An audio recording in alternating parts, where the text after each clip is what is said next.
কাজ যখন দীঘা মোহনার কাছে পড়ে তখন দীঘা মোহনার কাছে যাব না, এটা কি হয়? গিয়ে দেখলাম সুন্দর সুন্দর মাছ বিক্রি হচ্ছিল।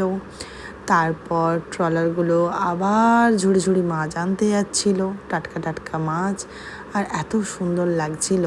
পড়ন্ত বিকেলটা হয়ে আসছে আর সমুদ্রের সৌন্দর্য যেন আরও বেড়ে উঠেছে।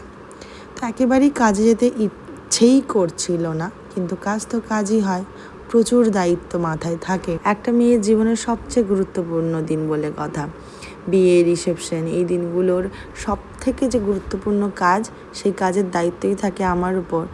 আর সেটা করতে আমার ভীষণ ভালো লাগে। কত কত মেয়ের যে মুখের হাসি আর তাদের ভালো লাগা, স্বপ্নের সাজ, তাদের স্যাটিসফ্যাকশন, সেগুলো একটা আলাদাই আনন্দ দিতে পারার। কারণ সবার প্রফেশন আলাদা হলেও এই দিনটা সবার কাছে স্পেশাল। সবাই এই দিনটার জন্য একটা আলাদা সাজে সাজবে, সেইটার অপেক্ষাতেই থাকে। আর জানো তো, ওর কাছে আমার খুব জানতে ইচ্ছে করছিল এই চুপচাপ লাজুক মেয়েটা কী করে ডাক্তারি মতো একটা প্রফেশনকে হ্যান্ডেল করলো।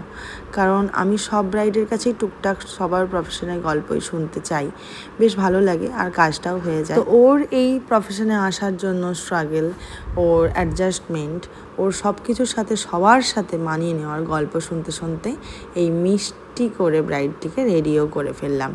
আর ওই যে মিষ্টি করে বলে দিল খুব পছন্দ হয়েছে, আমিও খুব খুশি হয়েছি। আর এই যে না সাজতে চাওয়া মেয়েটা আজকে সেজে ফেলে যে মুখে হাসিটা দিল, সেটাই তো আমার কাছে আজকে ওই পড়ন্ত বিকেলের মতো ঝলমল করছে।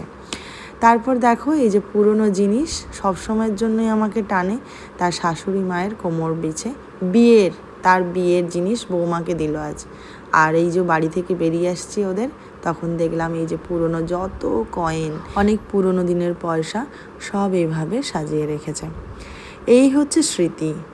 প্রচুর জিনিস যেগুলো অনেকের কাছে হয়তো মূল্য আছে, আবার অনেকের কাছে হয়তো মূল্য নেই। আর যেরকম মানুষই হোক, এই জায়গাটায় এসে 5 মিনিট ঠিক দাঁড়িয়ে দেখবে। তারপর আমরা মজা করতে করতে বাড়ি ফিরলাম। সবসময় তো সুযোগ হয় না যে আমার বর কাজে যাবে, তো ও গেলে এরকম খুব মজা হয়, মজার গল্প শোনায় আর আমরা হাসি।